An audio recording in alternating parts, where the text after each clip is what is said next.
Энэхүү видеог олон улсын бууцааны сайт 1xBet хамтран хүргэж байна. Хэрэг та хөрнийг болон түүнээс дээш настай болоо.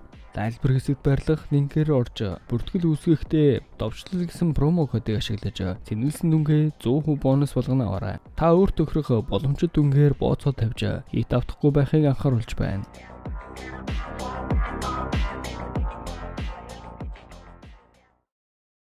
Сайн байцгаана уу? Энэ удаагийн дугаартаа Джеймс Вонг найруулагчийн бүтээл 2002 онд нээлттэй хийж байсан Final Destination буюу Үхлийн хязгаар гэх киног ярьж өгөхөөр бэлтлээ.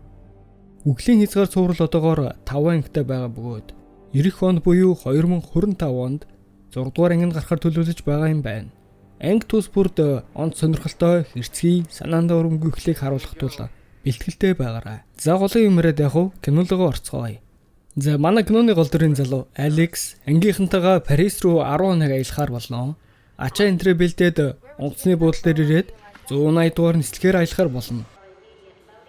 Эндээс бид киноны бусад гол дүр болох Клэр, Картер, Венди, Билли, Валерия, Тод нартай танилцсан. Алекс онгоцон суух үед урд нэг л тийм таагүй мэдрэмж төрж ачаан дээр хаяг нь хүртэл Final Destination гэдэл суух суудлын 925 буюу түүний төрсөн өдөр байгаа нь Алекс их хачин санагдана. Түүний онгоцондоо суух үед хүчтэй адар бураас гарч аян цэглээд л нэг л зүйл болох гээд байгаа мэт хачин санагдана. Алекс суудлаа дээр суугаа тухалж байтал түүний найз Тод дээр хоёр ихэн суудлаа солих уу гэд асуухад Тод үгүй гэж хэлснээр тэд Алекс дээрж суудлаа солихыг гуйна. Алекс ч цаа гэж зөвшөөрөөд суудлаа сольж Тодын хажууд суухад урдх тавиурн бууж хаах гэсэн ч түүжээ нэвдэрсэн байна. Ингээд нэг л хачин мэдрэмжтэйгээр онгоц хөрнөө. Онгоц хөрөөний хөдөлгөөе чичирхийлж байгаад зогссон ч онгоцон дэлбэрэлт болж сүйрснээр бүх зөрчигчд нас барна. Гэтэл Алекс ирснээр энэ үйл явдал дахин давтагдаж нөгөө хоёр охин суудлаа сольж суухыг гуйна. Алекс суудлаа сольж суугаад шалхтал суудлын урдх тавиурны түүжээ эвдэрсэн байгааг олж мэдээд энэ онгоц удахгүй дэлбэрнэ гэж галзуу юм шиг орилсноор Картер түүнийг дуугүй сүүгээд тэд барилцаж авснаар тэднийг онгоцноос буулгана. Найз Тод нь ч түүний араас юу болоод байгааг шалгахаар гарах ба. Клэр ч мөн түүний араас гарна. Түүний араас гарч ирсэн хоёр багшийн нэг нь буцаж ороод багш Валерия тэднийг хараад гадна үлдэнэ. Алекс юу харснаа тайлбарлаад сууж байтал онгоц хөөрч удалгүй хүчтэй дэлбэрэлт болсноор онгоц суурна. Юу болсныг харсан манай амьд үлдсэн хэд Алексийн хэлсэн зүйл болсон их л гайхаж гана. Тэднийг тусгай өрөөнд оруулсан FBI-ийн хоёр мөрдөгч ирсэн байцаалт авнаа. Алекс ийм зүйл болохыг харсан гэж хэлсэн чи хинж түнд итгэхгүй бөгөөд тэд бүгд Алексээс болоод онгоцноос буусан гэдгээ тайлбарлана. Ингээд Алексийг хэрэгт сэжиглэж эхлэв. Удалгүй ар гэрийнхэн нэрж тэднийг авч явцгаана. Харин Клэр ганцаараа Алекстэй хамт явж байгаад замдаа бууна. Оройн мэдээгээр онгоцны нислэгээс ч нэгч зорчигч амьдралтайгүйг мэдээлэх бөгөөд хэдэн өдрийн дараа оршуулах ёслол болж бүгд Алексээс зайгаа барьж зөвхөн Клэр л түүн дээр ирээд чи байсан болохоор би одоо ч амьд байна. Баярлалаа гэд талархлаа илэрхийлнэ. Алекс оройн насанд хүрэгчдийн сэтгэл үзэж байгаад сонингийн тасархаа хийсч ирэхэд Тод гиснээр байхыг хараад их л гайхна. Энэ үед Тод гэртээ саглаа хувцж байгаад алчуур авах гээд ван руугаа халтарч унаад улмаар хоолойн богдож нас барна. Алекс Тодын очтол аль хэдийн хожимдсан байлаа. Цагдаа нар түүнийг амиа хурлсан гэсэн дүгнэлт гаргаж түүний цогцсыг авч явна. Клэр ч мөн тэнд байх ба Алексийг дуудана. Нөгөө FBI-ийн хоёр Алексийг тэнд байгааг хараад бас л сэжиглэн. Маргааш нь Клэртэй уулзна. Би чиний юу харсныг мэдээгүй. Гэвч чиний харсанд итгэж байгаа болохоор би онгоцноос буусан гэж хэлнэ. Нөгөө хэдийгээ бодвол Алекс итгэж байгаа ганц хүн л Клэр юм да. Тодыг амин хорлох хүн биш гэдэг тэд түүний цогцыг шалгахаар морг руу явцгаана. Тодын цогцыг хараа зогсож байтал нэг нь үл таних хүн орж ирнэ. Түүнийг Вильям гэх бөгөөд задлан шинжээчл юм шиг байгаа юм. Тэгэд гол зүйлийг тайлбарлана. Онгоцны ослоор үхэх байсан ч амьд үлдэж үхлээс булцсан тул одоо үхэл чамайг дагах болно. Эхнийх нь Тод байсан. Үхэл нэг нэгээр нь алхахаар араас нь ирж байгааг хэлж өгдөг.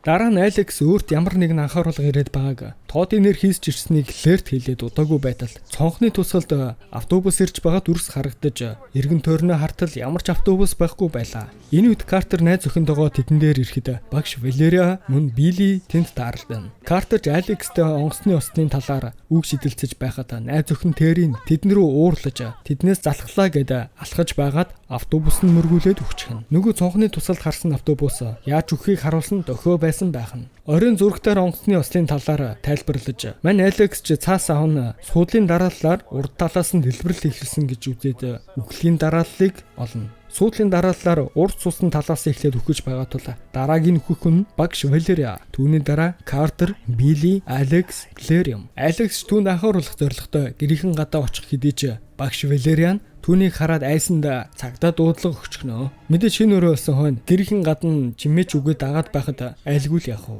Аюулгүй болгох үүднээс машиныхын дугуй руу хадаас шивж байгаад цагдаад баригдаад хилтэс рүү явна. Түүнээс ямар шалтгаантай Валеригийн гадна очсныг асуухад үхлийн дарааллын талаар тайлбарлаж, дараагийн үхэх нь багш Валерия түүнийг хамгаалах гэж байсан юм а гэж түүнд тайлбарлана. Ингээд цагдаа нар түүнд итгээд түүнийг суллаж явуулна. Валерия хийм сонсож гарт байсан цайгаа асгачихна. Сэтгэлээ тайвшруулах гэж мөстэй ганц 100 г татчихъя гэд аягандаа хийтэл халуун цай байсан аяган дээр мөстэй хүүтэн юм хийсэн тул аяг нь хагарч алкоголд услуулж явсаар ком дээр асгачихна. Түүнээс үүдэн цахилгааны мас үүсч компьютерын дэлбэрч түүний хүзүүнд шил зоогдно. Ингээд үхсэн үү гэж үгүй. Ядаж байхад газраар нэг асгарсан алкогол нь галаа уулзаж улмаар халтарч унаад дээр байх алчуур авах гэж байгаад утганы 50-та зүг татснаас болоод утганд зоолгож нас барна. Алекс гал гарч байгааг хараад орж ирнэ. Утгыг суугалж авсан ч хурууны хийгээ мөн хөлний мөрөөлтэй чихэн байшин дэлбэрэхээс өмнө амжиж гарч чадна.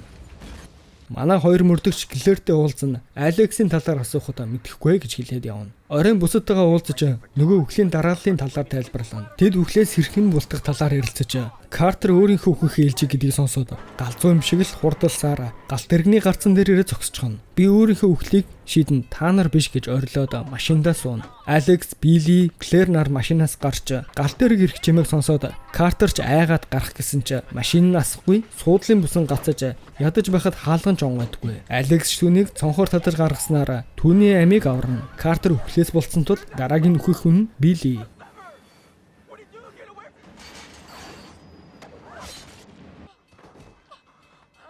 Одоо Алекс дарааллын дагуу үхэх тул гэртээ аюулгүй байхаар шийдсэн ч сонин дээрээс нөгөө суудлаа сольж суусан хоёр охины талаар уншснаа. Суудлаа сольж суухаас өмнөх дарааллаар үхэх тул Алекс биш Клэрийн үхэлж юм. Энэ үед Клэрийн гадна цахилгааны шон мас гарснаар тугны утас газарт унаж хүрхэл юм бол үнс болохоор өндөр хүчлийн утас хаасайгүй эргэлдэнэ. Машиндаа суун явах гэтэл дээр нь юм унаад машин нь гацчихна. Өндөр хүчлийн утас машин дээр нь унаж гарах гарцгүй байж байтал Алекс ирж ирэлхийгээр тогттой утсыг гараараа барьж аваад холдуулна. Түүнийг аварна.